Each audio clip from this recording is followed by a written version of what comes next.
Hello student, welcome back to chemistry educate point. आज का जो वीडियो है उसमें हम चैप्टर सॉल्यूशंस जो है उसके पार्ट थर्ड के बारे में बात करेंगे।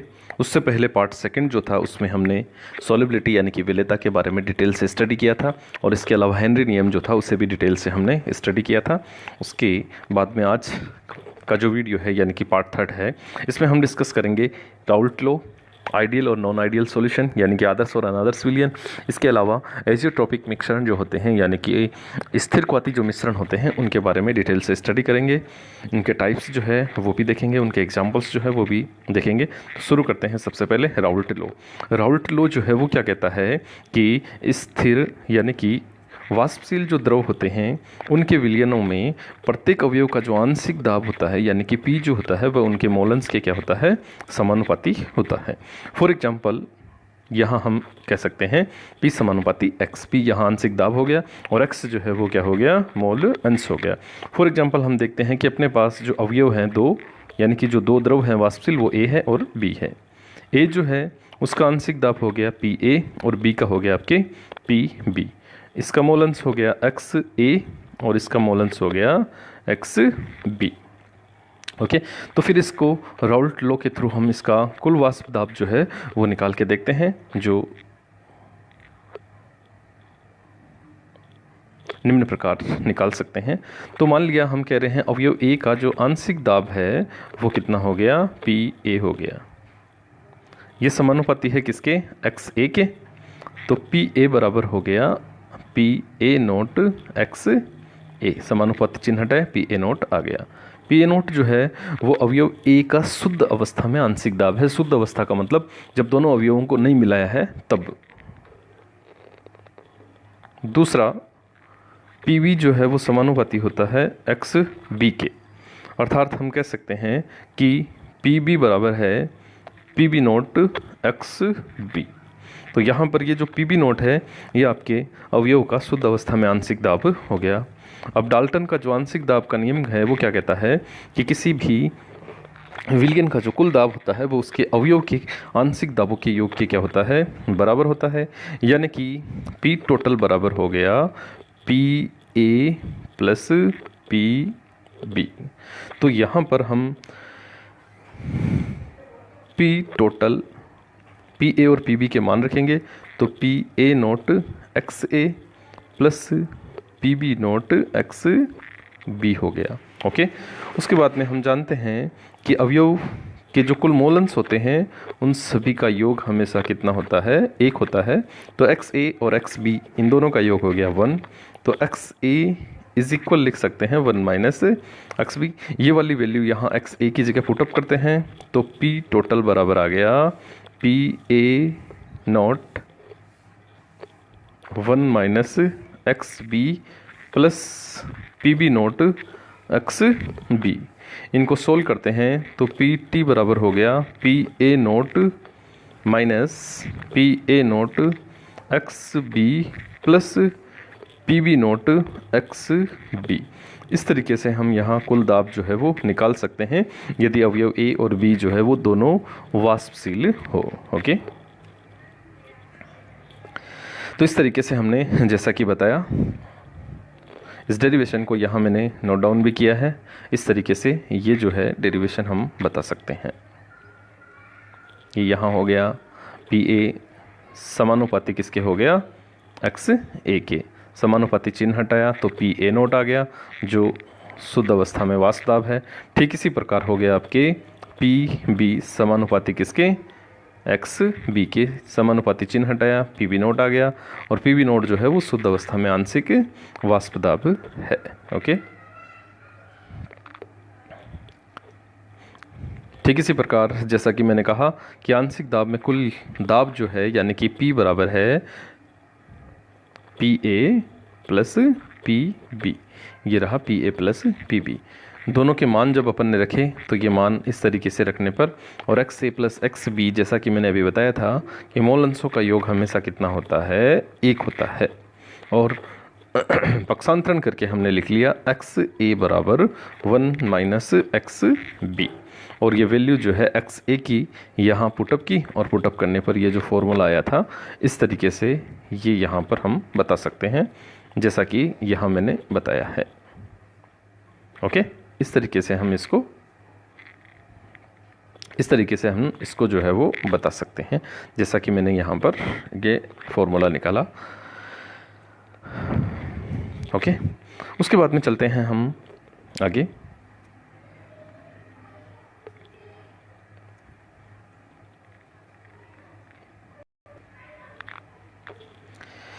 यहाँ पर देखिए हमने वेपर प्रेशर और मोल फ्रैक्शंस जो है उसके अंदर एक ग्राफ जो है वो ड्रॉ किया है। वो जो ग्राफ है किस प्रकार से है, देखिए एक तरफ हमने वेपर प्रेशर लिया है, ये वेपर प्रेशर, और एक तरफ हमने मोल फ्रैक्शन यानी कि मोल अंश एक्स ए ली। तो यहाँ पर आप देख सकते हो एक्स ए 1 है और एक्स बी क्या है, 0 है। ऐसा क्यों है? क्योंकि हम जानते हैं कि मोल अंशों का योग हमेशा 1 होता है। तो ये अगर 1 है तो ये 0 हो गया। ठीक इसी प्रकार यहाँ ये 0 है तो ये यहाँ 1 हो गया। ओके, तो यहाँ पर ये जो पी ए है, पी ए जो है वो यहाँ पर एक्स ए के रिलेशन में चलेगा, और ये जो है यहाँ पर पी बी जो है वो एक्स बी के रिलेशन में चलेगा। इसको हम कैसे देख सकते हैं? फॉर एग्जांपल अभी हमने कहा था कि पी टोटल बराबर क्या होता है, P A plus P B. तो यहाँ पर ये जो है हम बता सकते हैं कि पी टी बराबर हो गया P A nought X A plus P B nought X B. Okay, तो जब यहाँ एक्स बी 0 है तो ये वैल्यू भी कितनी हो गई, 0 हो गई। तो 0 हो गई तो पी टोटल बराबर कितना आ गया, पी ए नोट एक्स ए हो गया। ओके, और एक्स ए की वैल्यू कितनी हो गई, ए। तो यहाँ पर जो विलियन का टोटल जो वाष्प दाब है, वेपर प्रेशर है, वो किसके इक्वल हो गया, पी ए नोट के हो गया। तो यहाँ हमने लिख दिया पी ए नोट। ओके, तो इस तरीके से हमने यहाँ पर ये जो लाइन ड्रॉ की है, ये वाली लाइन किसके लिए आ गई, पी ए नोट के लिए आ गई। तो ये वक्र जो है वो इस तरीके से हमने बता दिया। ओके, फिर चलते हैं पी बी नोट वाली साइड। तो यहाँ पर हम देखते हैं कि वही वापस पी टी बराबर है P A plus P B. तो पी टी बराबर हो गया P A nought X A plus P B nought X B. तो यहाँ एक्स ए 0 है तो ये वाली वैल्यू कितनी हो गई, 0 हो गई। तो पी टोटल बराबर कितना बचा, P B nought X B. Okay, तो यहाँ पर ये वाली वैल्यू 1 है। तो यहाँ पर इस स्थिति में जो टोटल प्रेशर है वो किसके इक्वल हो जाता है, बी के इक्वल हो जाता है। तो इस तरीके से यहाँ हमने इनके बीच में रिलेशंस जो है वो निकाला है। तो यहाँ ये जो पी बी है उसके लिए ये जो लाइन है वो यहाँ से शुरू हो जाती है, और ये जो लाइन है वो टोटल प्रेशर हो गई, यानी कि ए और बी इन दोनों का मिलाकर ये लाइन यहाँ हो गई P total P A plus P B. तो इस तरीके से हम इनके बीच में जो ग्राफ है यानी कि बता सकते हैं। ओके, आगे चलते हैं। आइडियल सॉल्यूशंस की यदि हम बात करते हैं तो आइडियल सॉल्यूशंस ऐसे सॉल्यूशंस होते हैं, ऐसे विलियन होते हैं जो किसका फॉलो करते हैं, राउल्ट नियम का फॉलो करते हैं। राउल्ट नियम का फॉलो करने से तात्पर्य है कि P is equal P A nought X A plus P B nought X B. पहली शर्त ये हो गई। तो राउल्ट नियम का पालन करने वाले विलियन क्या कहलाते हैं, आदर्श विलियन कहलाते हैं। कोई भी विलियन आदर्श विलियन कब होगा, जब वो 4 शर्तों का पालन करेगा। फर्स्ट, राउल्ट लॉ को फॉलो करता है। सेकंड, अवयव ए और बी के जो आयतन का योग है वो दोनों को मिलाने पर आयतन के बराबर होना चाहिए। फॉर एग्जांपल ए और बी अवयव हैं अपने पास, ए का वॉल्यूम है 10 ml और बी का वॉल्यूम है 20 ml। तो इनको जब हम मिलाएंगे तो टोटल जो सॉल्यूशन बनेगा वो कितना होना चाहिए, 30 ml होना चाहिए, यानी कि इन दोनों के योग के बराबर। अगर ऐसा है तो वो सॉल्यूशंस कैसा होगा, आइडियल सॉल्यूशन होगा। ये सेकंड इसकी कंडीशंस है। थर्ड कंडीशन जो है वो क्या है, यानी कि इनमें यदि अवयव ए और बी को हम मिलाते हैं, यानी कि ए प्लस बी को मिलाकर हमने ए बी सॉल्यूशंस जो बनाया है, तो जैसे ही इनको हम मिलाते हैं तो मिलाने पर ना तो ऊष्मा का अवशोषण होना चाहिए और ना ही क्या होना चाहिए, उत्सर्जन होना चाहिए। मतलब ऊष्मा परिवर्तन यानी कि डेल्टा H इक्वल कितना होना चाहिए, 0 होना चाहिए। ओके, फिर उसके बाद में यहाँ पर अवयव ए है तो उसके मॉलिक्यूल्स हो गए ए। ओके, बी है तो बी के हो गए बी, दोनों को मिला दिया तो जो हो गए वो हो गए आपके ए और बी। तो इनके और इनके बीच का जो इंट्रामोलिकुलर फोर्स होता है वह ए बी के क्या होता है, इक्वल होता है। अगर ऐसा हो तो यह भी आइडियल सॉल्यूशन होगा। तो आइडियल सॉल्यूशंस की ये 4 कंडीशंस हमने देखी। उसके बाद में आगे है नॉन आइडियल सॉल्यूशंस।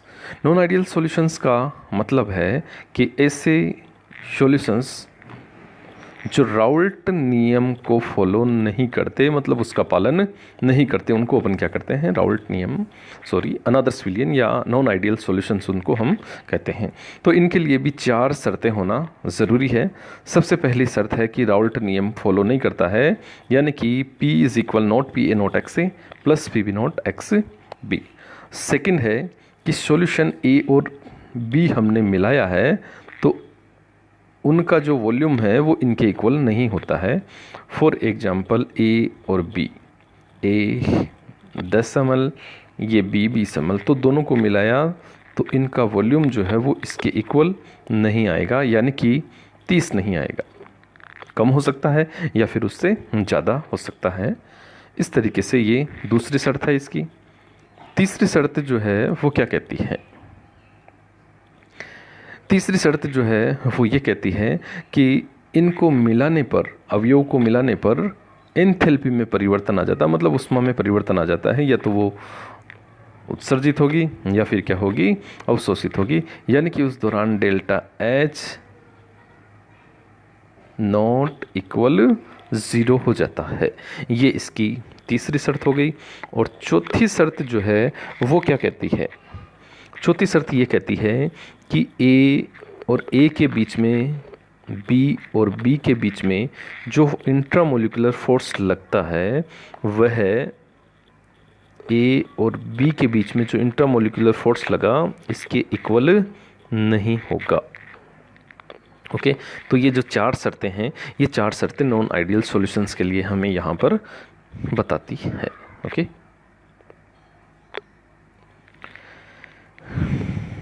उसके बाद में हम आइडियल और नॉन आइडियल सॉल्यूशंस को एक बार वापस डिफरेंस देख लेते हैं।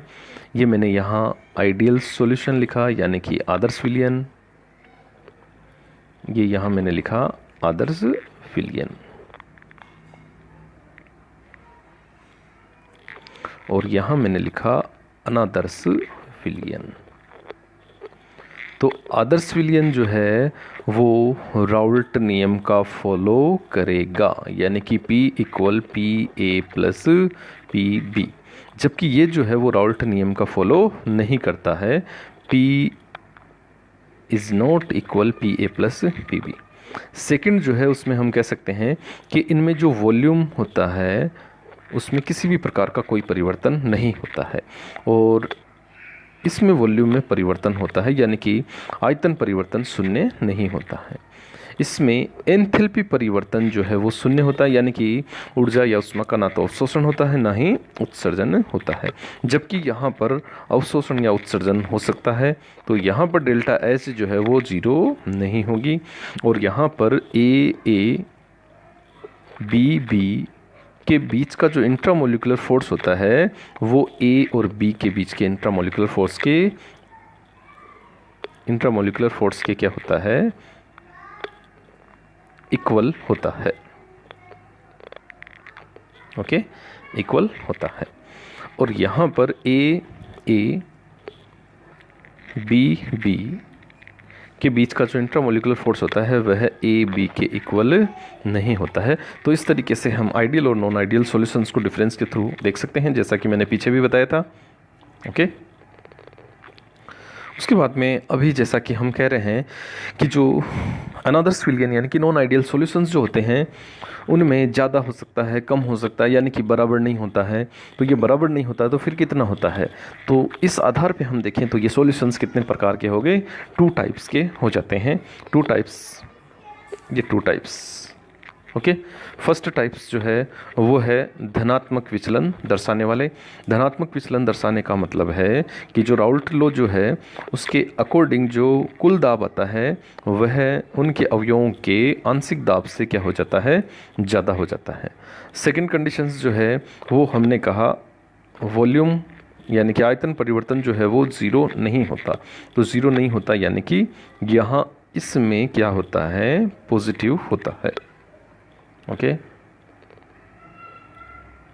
उसके बाद में तीसरा जो है वो क्या कहता है कि यहाँ पर एंथैल्पी परिवर्तन जो है वो कितना होता है, नेगेटिव होता है। और यहाँ पर इंट्रामोलिकुलर फोर्स जो है वो क्या हो जाता है, प्रबल हो जाता है। यानी कि ए और बी के बीच का जो इंट्रामोलिकुलर फोर्स वह ए बी के क्या हो जाता है, प्रबल हो जाता है। इसके एग्जांपल देख सकते हैं हम, मेथेनॉल प्लस जल है, एथेनॉल प्लस जल। यानी कि इनका जो विलयन होता है वह एक प्रकार से धनात्मक विचलन दर्शाने वाला विलयन जो है उसके एग्जाम्पल्स होते हैं।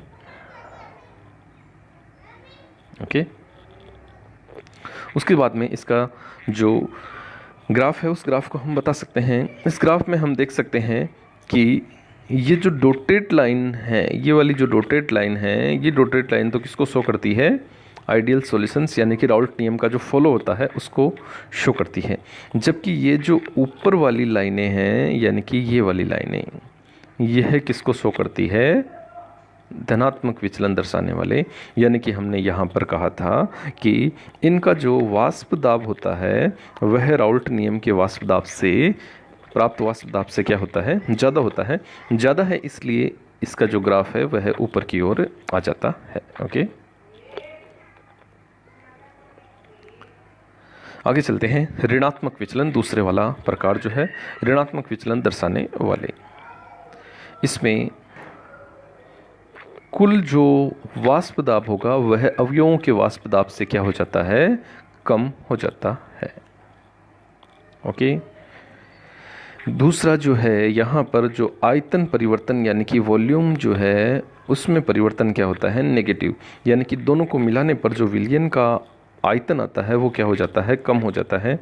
फॉर एग्जांपल जैसे एक 20 था, एक 10 था, तो दोनों को मिलाने पर यहाँ पर वॉल्यूम जो है वो 30 नहीं आता है बल्कि 30 से क्या आता है, कम आता है। तो इस प्रकार के सॉल्यूशंस भी इस कैटेगरी के अंदर काउंट किए जाते हैं। तीसरा, उष्मा उत्सर्जित होती है। उसमें उष्मा क्या हो रही थी, अवशोषित हो रही थी, यहाँ क्या हो रही है, उत्सर्जित। तो डेल्टा एच जो है वो क्या हो जाता है, नेगेटिव। और उनके बीच में यानी कि ए और बी के बीच में जो इंट्रामोलिकुलर फोर्स होता है वो ए बी के इंट्रामोलिकुलर फोर्स से क्या हो जाता है, दुर्बल हो जाता है। तो इस प्रकार से हम इनके बारे में इनको बता सकते हैं। और इनका एग्जाम्पल जो हम कहें तो एक एग्जाम्पल है क्लोरोफॉर्म एसीटोन और एक एग्जाम्पल है आपकी क्लोरोफॉर्म बेंजीन। तो इस तरीके से हम इन सभी को डिटेल से बता सकते हैं। एक बार यदि हम कहें कि आइडियल और नॉन आइडियल जो है सॉल्यूशंस, उसका जो सेकंड टाइप था उसका वक्र भी साथ के साथ देख लेते हैं। तो यहाँ पर देख सकते हैं हम कि ये जो डॉटेड लाइन है, वापस ये जो डॉटेड लाइन है, ये डॉटेड लाइन जो है वो किसके बारे में शो कर रही है, हमें आइडियल सॉल्यूशंस। यानी कि यहाँ पर इनका दाब जो है वो बराबर है। लेकिन ऋणात्मक जो सॉल्यूशन होते हैं यानी कि ऋणात्मक विचलन दर्शाने वाले होते हैं, उनका वाष्प दाब जो है वो राउल्ट लॉ से क्या हो जाता है, कम होने के कारण इनका ग्राफ जो है वो नीचे की ओर, इस तरीके से नीचे की ओर क्या करता है, शो करता है। तो इस तरीके से इस ग्राफ को हम समझा सकते हैं। ओके, अब यदि हम राउल्ट लॉ जो है धनात्मक और ऋणात्मक, यदि हम यहाँ पर डिफरेंस देखना चाहें तो हम इजीली डिफरेंस देख सकते हैं। सबसे पहले यहाँ पर जो कुल दाब होता है वह PA और PB से क्या होता है, ज़्यादा। और नेगेटिव वाले में क्या होता है, PA और PB जो है उनसे क्या हो जाता है, कम हो जाता है। यहाँ दूसरा अंतर यदि हम कहें तो डेल्टा V यानी कि आयतन परिवर्तन जो होता है, आयतन परिवर्तन जो होता है वो यहाँ पर क्या हो जाता है, नेगेटिव हो जाता है, सॉरी पॉजिटिव हो जाता है। और यहाँ पर आयतन परिवर्तन जो है वो क्या हो जाता है, नेगेटिव हो जाता है। और फिर यहाँ हम कहें कि एंथैल्पी परिवर्तन यानी कि डेल्टा H बराबर हो जाता है पॉजिटिव, और यहाँ पर डेल्टा H बराबर नेगेटिव। यानी कि हम कह सकते हैं कि एक में यानी कि धनात्मक में ऊष्मा का अवशोषण हो रहा है और इसमें क्या हो रहा है, उत्सर्जन हो रहा है। और इनके बीच में जो इंट्रैक्शन फोर्स है वो प्रबल प्रकार का हो जाता है और इनमें क्या हो जाता है, दुर्बल प्रकार का। तो इनके बीच में जो ये डिफरेंस है वो हम ज़रूर याद रखेंगे। इसके अलावा इनके बीच में जो एग्जाम्पल्स होते हैं वो एग्जाम्पल्स भी हम ज़रूर ध्यान में रखेंगे, जो अक्सर पूछे भी जाते हैं। आगे चलते हैं, स्थिर क्वाथी मिश्रण। स्थिर क्वाथी मिश्रण से तात्पर्य है, नाम से ही पता चल रहा है हमको, स्थिर है। क्वाथी मतलब क्वथनांक, यानी कि क्वथनांक जो है वो क्या होते हैं, स्थिर होते हैं।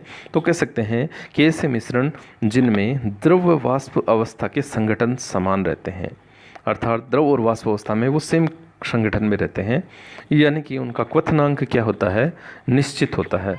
क्वथनांक निश्चित होने का मतलब है कि एक निश्चित ताप पर उबलते हैं। तो ऐसे मिश्रणों को हम क्या कह देते हैं, स्थिर क्वाथी मिश्रण। तो ओवरऑल परिभाषा हम कह सकते हैं कि स्थिर क्वाथी मिश्रण यानी कि एक निश्चित ताप पर उबलने वाले मिश्रण। फिर इसके अंदर अक्सर जो बातें पूछने वाली होती है वो ये पूछी जाती है, क्या स्थिर क्वाथी मिश्रण को हम प्रभाजी आसवन द्वारा पृथक कर सकते हैं? तो आंसर होगा, इन्हें हम प्रभाजी आसवन द्वारा पृथक नहीं कर सकते। क्यों नहीं कर सकते? क्योंकि इन दोनों के क्वथनांक जो होते हैं वो क्या रहते हैं, सेम रहते हैं, समान क्वथनांक होने के कारण। ओके, अब चलते हैं आगे। स्थिर क्वाथी मिश्रण जो होते हैं वो वापस 2 टाइप्स के होते हैं। ये 2 टाइप्स जो हैं वो कौन कौन से हैं, देखिए। पहला प्रकार है न्यूनतम स्थिर क्वाथी। न्यूनतम स्थिर क्वाथी, न्यूनतम स्थिर क्वाथी का मतलब है कि क्वथनांक मिश्रण का जो होगा वो उनके घटकों के क्वथनांक से क्या हो जाता है, कम हो जाता है। यानी कि मिश्रण का क्वथनांक उसके घटकों के क्वथनांक से क्या होगा, कम होगा। फॉर एग्जाम्पल हम देखते हैं कि अपने पास एक तो 95% एल्कोहल है और एक जल है। इन जल और एल्कोहल को जब हम मिक्स करते हैं तो जो सॉल्यूशन बनता है वो न्यूनतम स्थिर क्वाथी होता है। कैसे होता है, देखिए। फॉर एग्जाम्पल जल जो है उसका क्वथनांक होता है 100 डिग्री सेल्सियस और जो एल्कोहल होता है उसका क्वथनांक होता है 78.5 डिग्री सेल्सियस। 100 एक जल का है और 78.5 ये किसका है, एल्कोहल का है। तो इन दोनों को जब हमने मिक्स किया, यानी कि जो हमने मिश्रण बनाया है उस मिश्रण का क्वथनांक जो है वो इन दोनों के क्वथनांक से क्या हो जाता है, कम हो जाता है, यानी कि 78 डिग्री सेंटीग्रेड। अब यहाँ पर 78 डिग्री हुआ है यानी कि दोनों से कम हुआ है, दोनों से कम हुआ है, इस कारण हम इनको कहते हैं न्यूनतम स्थिर क्वाथी। ओके, सेकंड चलते हैं, अधिकतम स्थिर क्वाथी। अधिकतम स्थिर क्वाथी जैसा कि नाम से ही पता चल रहा है कि मिश्रण का जो क्वथनांक होगा वो घटकों के क्वथनांक से क्या हो जाता है, अधिक हो जाता है। और यहाँ पर एक एग्जाम्पल हम देखते हैं HNO3 का और जल का मिश्रण। तो यहाँ HNO3 का जो क्वथनांक है वो कितना हो गया, 86 हो गया, ये 86 डिग्री सेल्सियस। और जो दूसरा है आपके जल 80 डिग्री सेल्सियस और दूसरा जो जल है उसका क्वथनांक कितना है, 100 डिग्री सेल्सियस। इन दोनों को जब हम मिलाएंगे तो जो सॉल्यूशन यानी कि मिश्रण बनेगा उस मिश्रण का क्वथनांक जो है वो कितना होगा, 120.5 डिग्री सेल्सियस, जो दोनों से क्या है, ज़्यादा है। 86 से भी ज़्यादा है और 100 डिग्री से भी ज़्यादा है। तो इस प्रकार जो बना है वो क्वथनांक ज़्यादा है। क्वथनांक ज़्यादा होने के कारण ही ऐसे मिश्रण कहलाते हैं स्थिर, अधिकतम स्थिर क्वाथी या अधिकतम क्वथनांकी स्थिर क्वाथी। तो इस तरीके से हम इन दोनों के बारे में एग्जाम्पल्स के थ्रू बता सकते हैं, दोनों को एग्जाम्पल के थ्रू देख सकते हैं। और इनके अलावा एक चीज़ और ध्यान में रखने की है कि जो न्यूनतम स्थिर क्वाथी होते हैं, न्यूनतम स्थिर क्वाथी जो होते हैं, उनके लिए हम कह सकते हैं कि ऋणात्मक विचलन दर्शाने वाले, यानी कि राउल्ट नियम से जो विचलन ऋणात्मक दर्शाते हैं वो मुख्यतः अधिकतम स्थिर क्वाथी होते हैं, और राउल्ट नियम से जो धनात्मक विचलन दर्शाते हैं वो क्या होते हैं, न्यूनतम स्थिर क्वाथी। ओके, तो आज की वीडियो में हमने Raoult law, ideal non ideal solutions, उनके टाइप्स, और इसके अलावा हमने जो एजियोट्रॉपिक मिक्सन जो होते हैं उनके बारे में भी बात की थी। उनके टाइप्स जो हैं वो भी देखें, उनके एग्जांपल्स जो के थ्रू भी हमने समझा। तो इस प्रकार से आज के वीडियो में हमने ये सारी बातें देखी। Thank you.